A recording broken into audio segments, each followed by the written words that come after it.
Lava, ash, and smoke burst out of the ground around 4:30 local time Thursday, breaking the afternoon silence. Blessed are the eyes that see what you see. For I tell you, many kings and prophets have desired to see what you see, and have not seen it. To hear what you hear, and have not heard it. I thank you, Father, for hiding these things from the learned and the wise, and revealing them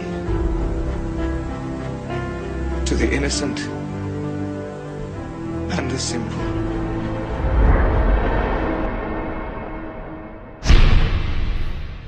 Molten lava and ash spewed hundreds of feet into the air and onto the streets of the mountainside community near Hilo. Residents under a mandatory evacuation tried to outrun the lava flow. We're evacuating. Everyone needs to leave now. The eruption started after hundreds of small quakes hit the area earlier in the week. Residents began documenting the growing cracks on the streets in front of their homes. It's gotten bigger over the last hour. A magnitude 5 earthquake hit on Thursday, and the volcano began to erupt shortly after. Lava could be seen bubbling up on the streets in the community of Leilani Estates, 25 miles east of the volcano. At least 2 houses were on fire, and drone footage shows a red line of lava snaking through trees several miles away. We could hear the lava exploding right from the house. A witness described the flowing magma as a curtain of fire. Another said the eruption sounded like a jet engine. Officials have been worried magma from the volcano could travel underground, threatening homes miles away. Residents on the Big Island are now being warned about exposure to high levels of sulfur dioxide from the lava, a gas that can cause intense coughing and burning throats. I ran in, I grabbed the dogs, threw them in a crate, put them in the car. We moved from California to get away from forest fires. Welcome to paradise. Vanuatu's Ambai Island will soon be uninhabited. Authorities are planning to permanently evacuate the island's 10,000 residents as the volcano continues to churn out ash and smoke.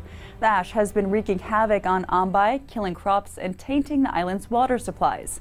A government spokesman told the Associated Press May 3rd that he expects a relocation plan to get the green light from the Council of Ministers by next week. At least a dozen sinkholes have opened up in the Central Florida subdivision over the past week, enough to drain an entire retention pond and force the evacuation of 8 nearby homes as a precaution. We've been dealing with so much, scared to death to lose our home right now. Crews are using underground radar going 80 to 100 feet deep to figure out a fix. Christina Carter moved here from Vermont last summer. It gets bigger every day.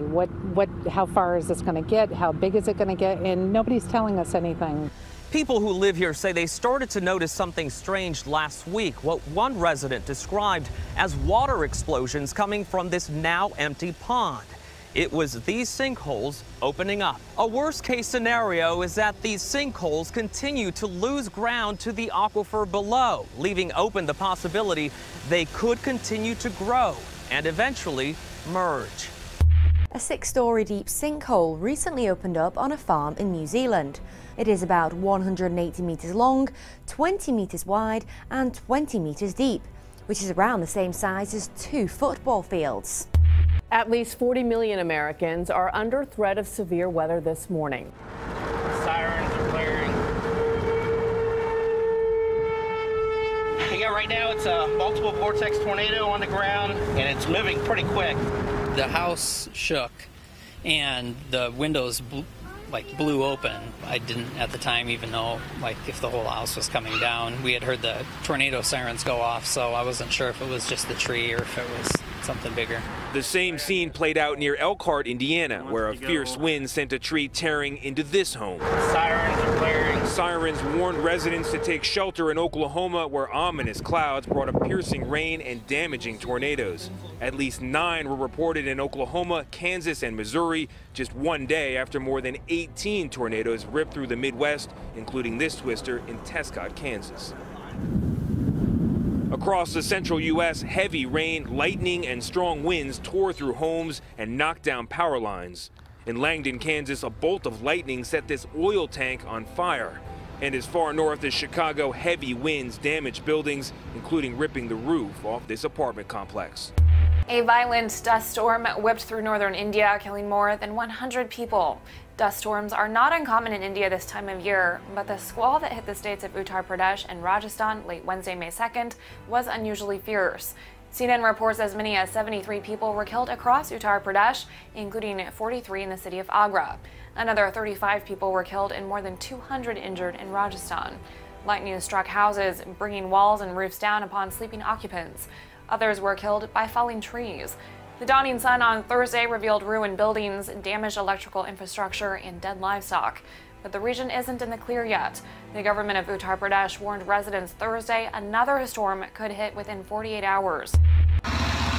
Nearly 500 firefighters worked overnight under a full moon to keep the tender fire at bay. Dark smoke could be seen from about 600 miles away near Denver, Colorado. That's according to a local county sheriff there. Strong winds and dry conditions are fanning the flames. Homeowner Harry Spackman was advised to evacuate. All of a sudden it was almost like an explosion and the black smoke was coming up. An estimated 600 people have already been evacuated across 10 communities. The fear is I go back and everything's lost. I mean, if that's the case, we lost everything we own. John Gregory says he felt helpless trying to save his mother's home. He was packing up her belongings when rescuers came in and told him to stop and get out. It was disbelief. Is this really going to happen? Our house is gone. I don't believe this is happening. We got to get out of here. We got to get out now. The Chinese government is ramping up its activities in the South China Sea as the nuclear situation in North Korea dominates the region's attention. We've raised concerns directly with the Chinese about this, and there will be near-term and long-term consequences. In recent weeks, the military installed new equipment, anti-aircraft and anti-ship missiles, as well as jamming systems on 3 separate islands in disputed territory off its coast. Jurisdiction over these island clusters in the South China Sea is hugely contentious. There are at least 5 claimants to a variety of these islands: Vietnam, Malaysia, Philippines, China, and Taiwan. Also, Brunei has a claim. China's construction of bases on these islands has been underway since 2014, and the landscape today, as shown in satellite images, is drastically altered because of it. The U.S. position has always been that China's claims to these islands are invalid, and any military installations violate international law. The Trump administration's made this issue a centerpiece of its foreign policy towards China, the president himself keeping the issue front and center in his engagements with President Xi. But with China's latest bold moves to militarize the islands, some experts are beginning to question whether this issue can be resolved diplomatically. There's a limit to what the U.S. or any country can do, because China is pretty clearly now signaling that it's prepared to use force.